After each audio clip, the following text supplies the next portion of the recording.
పిల్లలకు కేవలం 10 నిమిషాల్లో తయారు చేసుకునేటువంటి రవ్వ లడ్డును ఏ విధంగా తయారు చేయాలో ఈ వీడియోలో అయితే తెలుసుకుందాము. ముందుగా దీనికి కావాల్సిన పదార్థాలు జీడిపప్పు, బాదం పప్పు, అలాగే ఉంటే కిస్మిస్ కూడా ఇలా నెయ్యిలో దూరగా వేసుకొని పక్కన పెట్టుకోవాలండి. ఇవన్నీ కూడాను ఆప్షనల్ మాత్రమే, వేసుకుంటే చాలా బాగుంటుంది. ముఖ్యంగా జీడిపప్పు వేసుకుంటే ఇంకా బాగుంటుంది అన్నమాట. తర్వాత నేను చూపించే కొలతల ప్రకారం చేయండి. నేనైతే ఒక గ్లాసు బొంబాయి రవ్వ తీసుకున్నాను.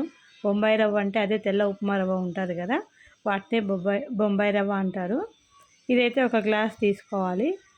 మంట చిన్నగా పెట్టుకొని దూరగా వేపుకోవాలి. మనం ఏ గ్లాస్తో అయితే రవ్వ తీసుకున్నామో అదే గ్లాసులో సగము పంచదార అయితే తీసుకోవాలి. అందులోనే 2-3 యాలకులు కూడా వేసుకొని మిక్సీ పట్టుకొని పక్కన పెట్టుకోవాలన్నమాట. ఇప్పుడు అదే గ్లాస్తో గోరువెచ్చని పాలైతే తీసుకోవాలి. ఈ పాలను ఇలా కొద్ది కొద్దిగా వేసుకుంటూ మంచిగా కలుపుకోవాలన్నమాట. ఒకేసారి వేస్తే ఉండలుగా అయిపోతుంది, అందుకని కొంచెంగా వేసుకుంటూ ఇలా కలుపుకోవాలి. ఒకవేళ ఉంట కట్టిందనుకోండి, మంచిగా దాన్ని చేత్తో కానీ గరిటెతో కానీ మంచిగా నలిపేయాలన్నమాట. ఉండలు లేకుండా చూసుకోవాలి. ఇప్పుడు స్టవ్ బంద్ చేసి మనం ఏవి పక్కన పెట్టుకున్నట్టు డ్రై ఫ్రూట్స్ అన్నీ కూడాను ఇందులో యాడ్ చేసుకోవాలి. ఇప్పుడు మిక్సీ పట్టుకున్నటువంటి షుగర్ పౌడరు అలాగే యాలకుల పొడి 2 కూడాను ఇందులో మిక్స్ చేసుకోవాలన్నమాట. ఇలా మొత్తం నేను చూపించిన విధంగా అయితే మంచిగా కలుపుకోండి, ఉండలు లేకుండా.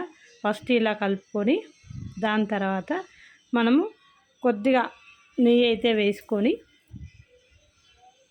ఇష్టం ఉంటే వేసుకోండి, లేదంటే అవసరం లేదు.